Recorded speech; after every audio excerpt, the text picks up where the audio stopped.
হাঁসের বাচ্চা ১ মাস আগে নতুন জায়গায় ছেড়ে দিয়েছিলাম। সেই চীনা হাঁসের বাচ্চাগুলো কেমন হয়েছে, কত বড় হয়েছে অনেকেই কমেন্টের মাধ্যমে জানতে চেয়েছেন। দেখুন ২ মাস বয়সী চীনা হাঁসের বাচ্চা মাশাআল্লাহ অনেক বড় হয়েছে। আপনাদের দোয়া এবং ভালোবাসায় আমার এই ছোট্ট খামার আস্তে আস্তে বড় হচ্ছে। আসসালামু আলাইকুম ওয়া রাহমাতুল্লাহ। সবাই কেমন আছেন? এই মুহূর্তে যারা নূর মাস্টার ফার্মিং এর সঙ্গে যুক্ত আছেন দেশ এবং দেশের বাহির থেকে, আপনাদের সবাইকে জানাই আমার অন্তরস্থল থেকে শুভেচ্ছা। চীনা হাঁসের বাচ্চাগুলো বেশ বড় হয়েছে মাশাআল্লাহ। চীনা হাঁসের বাচ্চাদের সবচেয়ে যেটা জটিল রোগ হয়ে থাকে তা হচ্ছে ঠান্ডা। এই ঠান্ডা থেকে যদি আপনি চীনা হাঁসকে বাঁচাতে পারেন তাহলে ধরে নিতে পারেন আপনি 90% সাকসেস হয়েছেন। তাই চীনা হাঁস পালনে বাড়তি সতর্কতা থাকতেই হবে আপনাকে। অন্যান্য হাঁসের তুলনায় চীনা হাঁসের প্রতি বেশি নজরদারিতা করতে হয়। এটাও মাথায় রাখবেন যে অন্যান্য হাঁসের তুলনায় চীনা হাঁসে বেশি লাভবান হওয়া যায়। এই চীনা হাঁসের বাচ্চাগুলোর বয়স ২ মাস এখনো হয়নি, আরো ২-১ দিন বাকি আছে।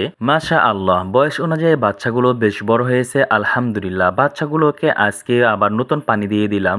এই ছোট্ট পুকুরে আমি সব সময়ের জন্য পানি রাখি না। চীনা হাঁসের বাচ্চাগুলোর জন্য আমি সপ্তাহে ২ থেকে ৩ দিন পানি দিয়ে দিই। চীনা হাঁস পালনে তেমন পানি লাগে না, তেমন পানির জায়গা না থাকলেও আপনি চীনা হাঁস পালন করতে পারেন। আপনি যদি শুকনাতেও চীনা হাঁস পালন করতে চান তবুও আপনি পালন করতে পারেন, কিন্তু চীনা হাঁসের জন্য বা চীনা হাঁসের জায়গা যদি আপনি একটু পানি দিয়ে দেন তাহলে সপ্তাহে ২ থেকে ৩ দিন যদি পানি রাখেন তারা নেমে গোসল করতে পারবে। গোসল করার পর তাদের শরীর অবশ্যই পরিষ্কার দেখা যাবে। তাই শুধুমাত্র তাদের শরীর পরিষ্কার রাখার জন্য আপনি পানি দিতে পারেন।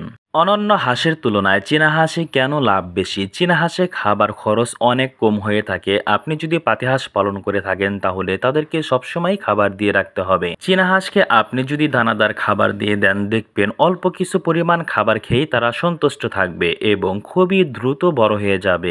আর বেশিরভাগ সময় তারা ঘাস লতাপাতা খেয়েই বেঁচে থাকে।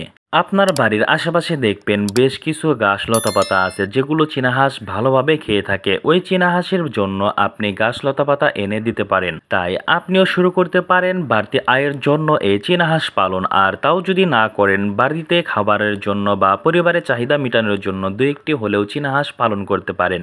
আপনারা সবাই দোয়া করবেন আমার এই ছোট্ট খামারের জন্য, যেন আমার স্বপ্ন অনুযায়ী আমার এই ছোট্ট খামার বড় করতে পারি। আপনাদের দোয়া এবং ভালোবাসা চাই।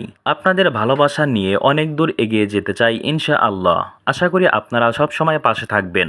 দেখুন চীনা হাঁসের গোসলের দৃশ্য দেখলেই ভালো লাগে মাশাআল্লাহ। চীনা হাঁসগুলো আমি ধরে দেখাচ্ছি যে আমার চীনা হাঁসের বাচ্চাগুলো কত বড় হয়েছে এবং কেমন আছে। দেখুন তাদের সুস্থতা বোঝা যাবে, তাদের চোখ দেখলেই বুঝতে পারবেন আপনি চীনা হাঁস সুস্থ আছে কিনা।